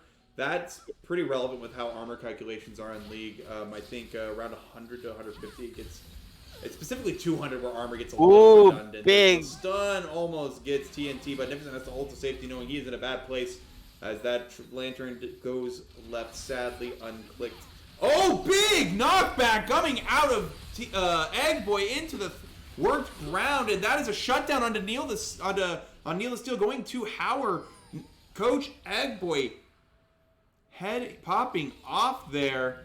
Yeah, and again, kind of having still the armor. point, like stealing armor. 200 armor is kind of where you're in a happy spot because you get diminishing returns after I think 150 to 200 armor with League's armor calculation. Yeah, Howard. Which is honestly why it's like bruises are so gross because they also get other things that keep them alive that tanks do not, and all tanks have is stat stacking. Which immediate diminishing returns. Talk about items. Caitlyn just hit IE, True. which means She just killed the Trundle before she had that power spike. So the front Trundle line was also completely chunked by the Talia combo. Yeah, but that's not the point. The point is that this Caitlyn is in a prime position to start chunking things out. Yep, well, let's see if we can get that dragon set up, though. Yeah, That's the thing, they got the pick, but now they're so pushed in, they have to clear out their wave, so they couldn't get the dragon set up in time before the reset. Thing is, they have enough time to safely check this. Yep. They have, like, they're not on a clock. Will they safely check it?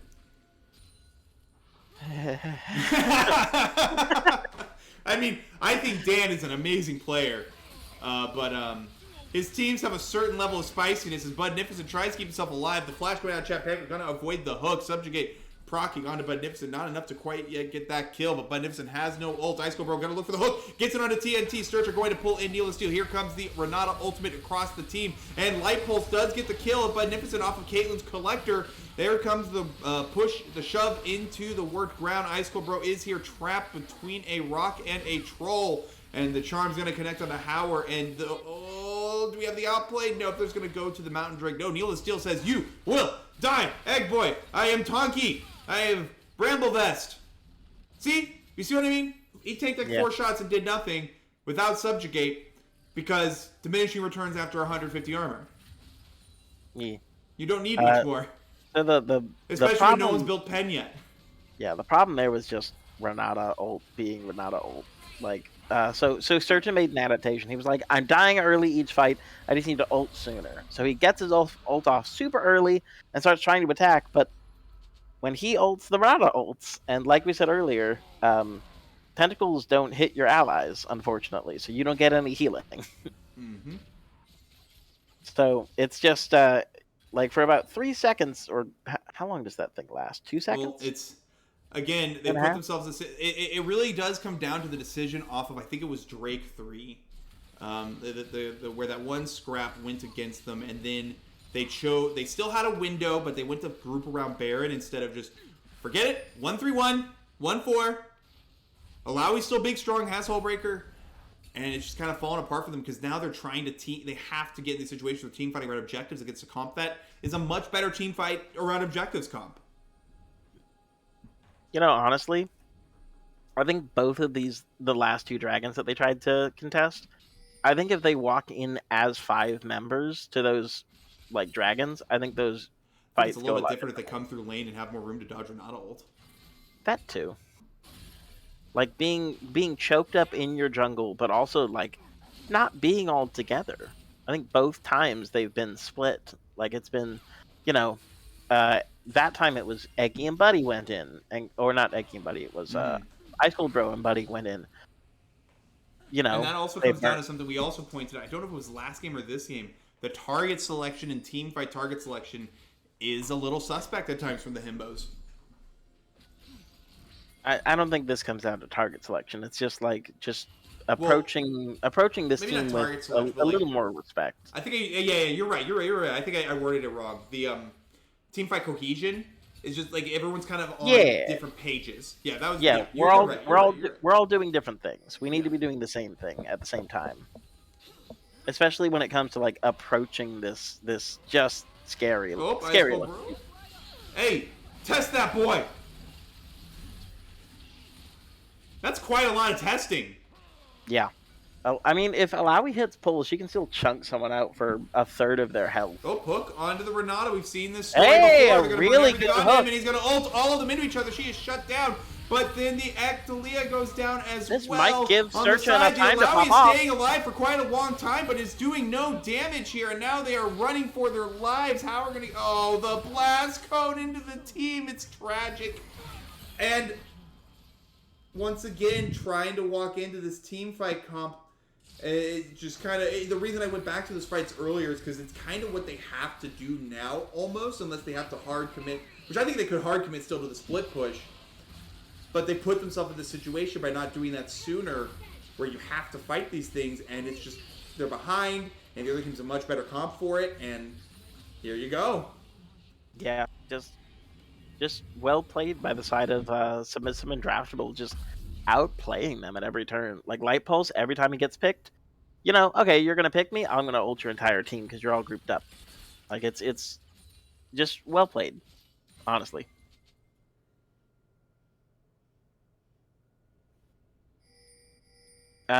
If there is a way back into this game, it is Buddy getting a miracle pick onto Chad Penguin when he's alone. Or But an even Elder Steel. yeah, but even then, like I think this Ari is strong enough. She might actually be able to start solo carrying fights. Like She's been solo carrying fights. not entirely, but yes. I mean, like as Oh, a hook on the primary damage. Ari. Gonna go for it, but he's kind of alone here, but he's just trying to make something happen. He is deaded.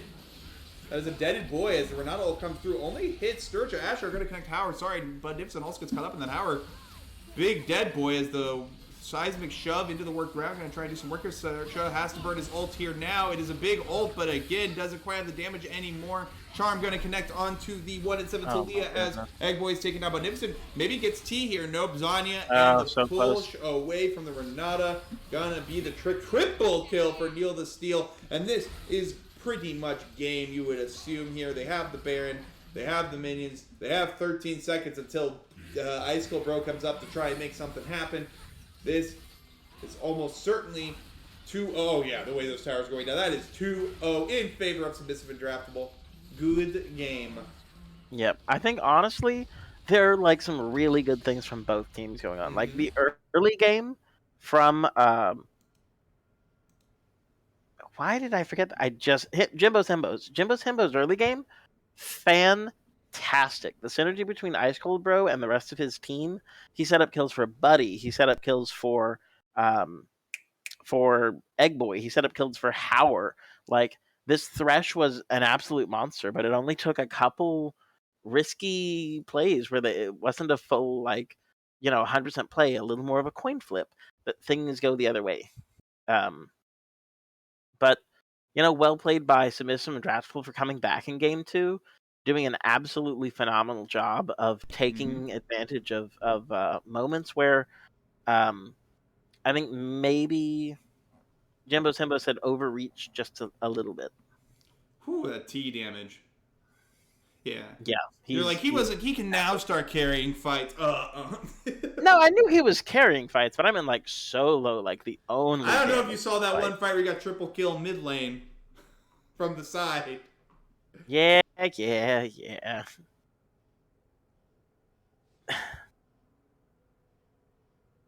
Wait, Chad's saying don't ever invade Neil. Was it the one chicken camp that Buddy stole that popped him off? Is that what happened?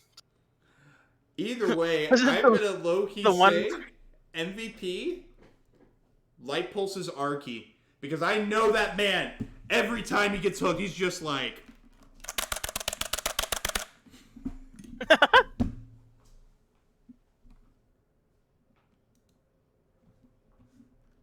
Jake, I do love you. I just can't play any games with you because we lose constantly. I voted for T for MVP game 1, and he still will not do it with me.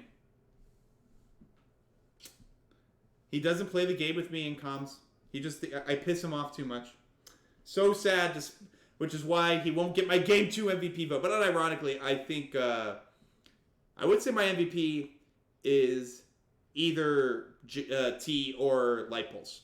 I think I don't know if it was intentional or not, but Light Pulse started all those fights by allowing himself to kind of get hit and hitting those ultimates. Like, there was something to be said for the presence of mind to be like, I am an R key. But also he had a lot of really key pushes and pulls with his Renata Q. What are your thoughts? Sorry, I'm making the poll like a good boy. Do I keep clicking the wrong button? God.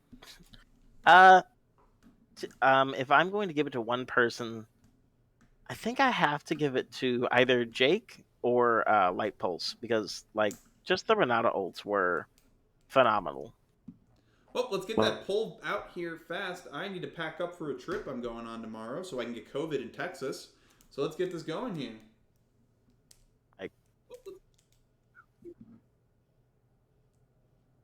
Yeah, I kept creating the wrong create poll button because I'm stupid. Amazing. Okay, I have it now. Oh shit! I have to do laundry before I pack. I am sad now. The poll is there. Climb the pole, chat. Brothers, the poll. Brothers, the poll. Speaking of that, Hokey, I went to Florida and my entire family caught it. It was a wonderful time. We Yeah, took pictures at I'm Disney World. not the Everything. biggest fan of doing this with all the COVIDs that are out there because we don't do the things, but I will be in big trouble if I don't go down for my grandparents' 60th. So I'm just gonna accept that I'm finally gonna get it. I've gone 2.5 years without that shit. I will say, even though everyone around me caught it, I somehow didn't. So there's hope. Yeah, I'm very excited to either have be disabled with brain fog or never be able to taste Indian food again. Very looking forward to those things. Why would you want to never taste Indian food again? Well, that's what I have a friend who had COVID, more of a colleague, I'd say, who had COVID and hasn't been able to taste anything except cheese since last October. Only cheese? Rice and cheese. Everything else tastes like garbage juice. Oh my. That is tragic. I mean, literally just rice and cheese. Yep, 1 in 5 chance of getting long COVID, friends. Anyways, who is the winner of the MVP here? It is either going to be T or Light Pulse. You want to be the deciding vote. It could be you. 4-3 in favor of T. Come on, guys. Do you want to inflate Jake's ego that much to give him MVP 2 games in a row? Garbage juice. Wait, no. Oh no, that should be Jonesy's name. Oh no, yes, that should have been our team name.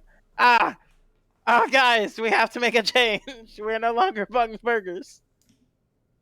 Just garbage juice. Oh my gosh, who's this? Next vote decides it. I'm deciding it now. I'm not me deciding it. I've already voted, but the next vote between TNT and Light Pulse 94 decides who is player of the game. First one of them to reach 5 votes, and it goes to Light Pulse 94. Okay, we'll meet you player of the game 1, you two. T and Light Pulse. Why don't we just get right here? But is Light Pulse a caster? Yeah. He's a server admin, dude. You don't know that. What do you know about this league, huh? Not shit, honestly. That's what I thought. Fred put on his big boy voice. I'm afraid. I own the server. Yeah. Wow. He owns the server. He said he owns us. Imagine owning things. Sure. You can own me anytime you want, friend. Fucking bougie ass owning shit. I only lease shit. Like a real one. That's sad, and you should feel sad. Anyways, so let's get on to our interview questions.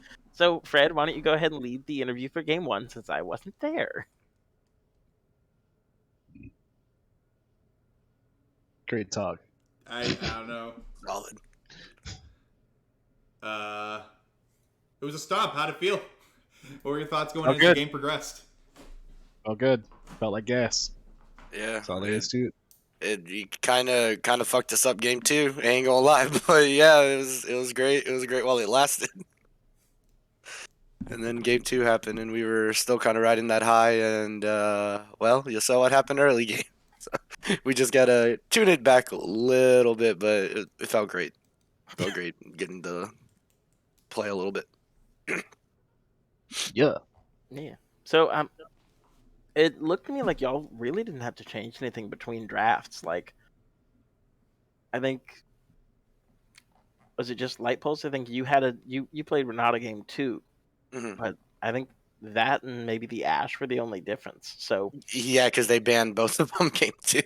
They banned the Morgana and the Sivir that we played game 1 and game 2. Yeah, so we had to adapt there.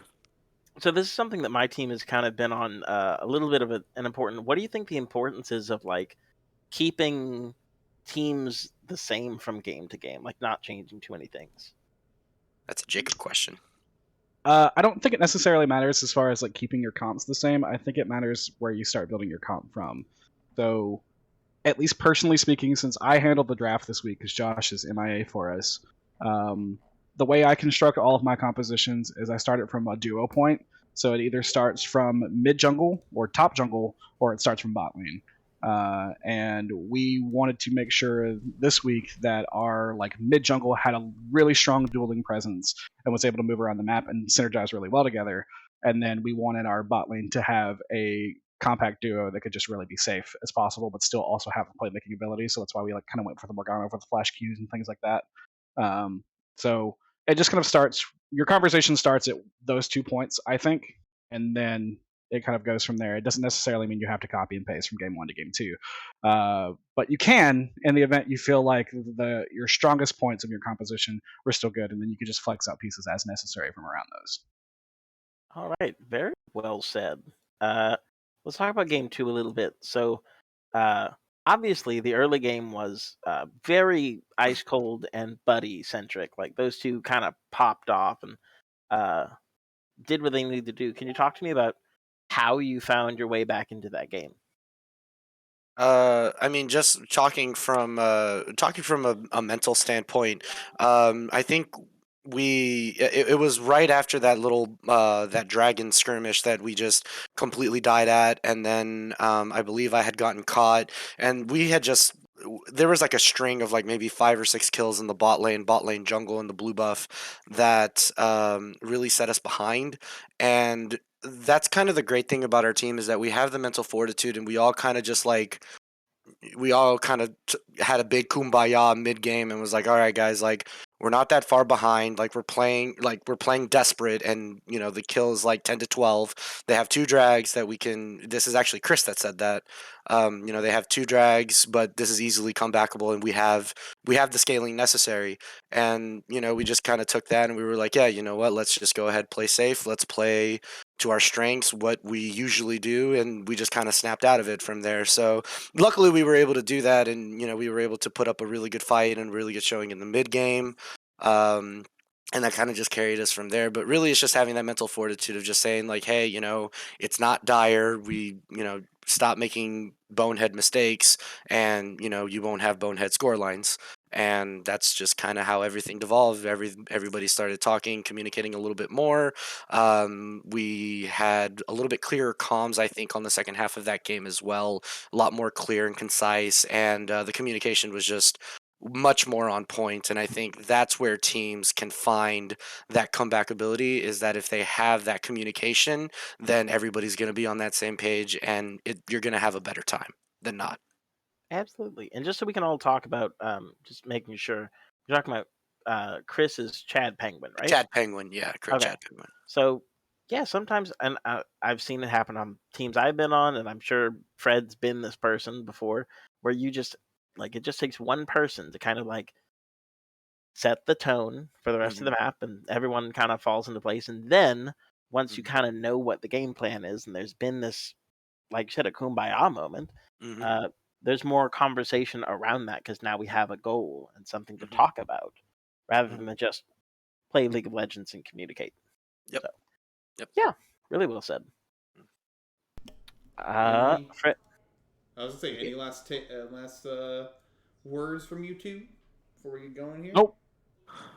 No. I know Eggy's left, but Eggy, if you're in the chat, it was fun playing mid lane against you. I enjoyed that a lot. No, don't give him confidence. He doesn't deserve it. Also, shout out to Ice Cold, bro. That was a really, really fun lane to play. Both times, he's a really, really good player. That Thresh was crazy. He set up a lot and everything like that. So a huge shout out to him, man. He made that second game really, really fun and really, really stressful. good, right. good. Well, y'all have a good night. Thank you for joining us. I think we have gate action throughout the week, and I know we do have a Monday night PMA LCS this next week because my team has been specifically hit hard by national conventions. But yeah, keep your eye peeled for this channel. We have some more fun. This is Cruz and Icy Memes. No, wait, before you leave. This is me acting as community manager. We're doing ARAMs on Saturday, so if your game's not on Saturday and you guys want to chill out, we can do ARAMs. We can watch whatever the fuck's going on in PMA LCS. We can turn a little bottle up, have some fun, get a little loosey-goosey, you know what I'm saying? You can also get front row seats to Jake blacking out, and that's always a treat. Because I chug straight whiskey and I don't chase it with anything. Oh my God, So, why? Let's go. Because why I would you do hate that to my yourself? kidneys and liver. Because Tennessee does something to a man. Fred, turn off the stream. We need to talk about this. No, Jake is correct. I'm Anyways, on Jake's side. This PMA Except for me, it's moonshine or cinnamon whiskey. Goodbye. Hey, wait. Also, one more thing. Shout out to Howard for subbing. Appreciate it, man. Yeah. Wait, Jake, I do have a question for you. Favorite moonshine brand and favorite shine they have? I actually don't drink moonshine. So, yeah. Aren't you from the fucking hills? You've ruined his day. No, I'm from the plains. I'm on West Tennessee. That's shit. My grandparents are from around that area. We fucking bootlegged. What the fuck? We'll talk. All right. Sorry about it. Peace, guys.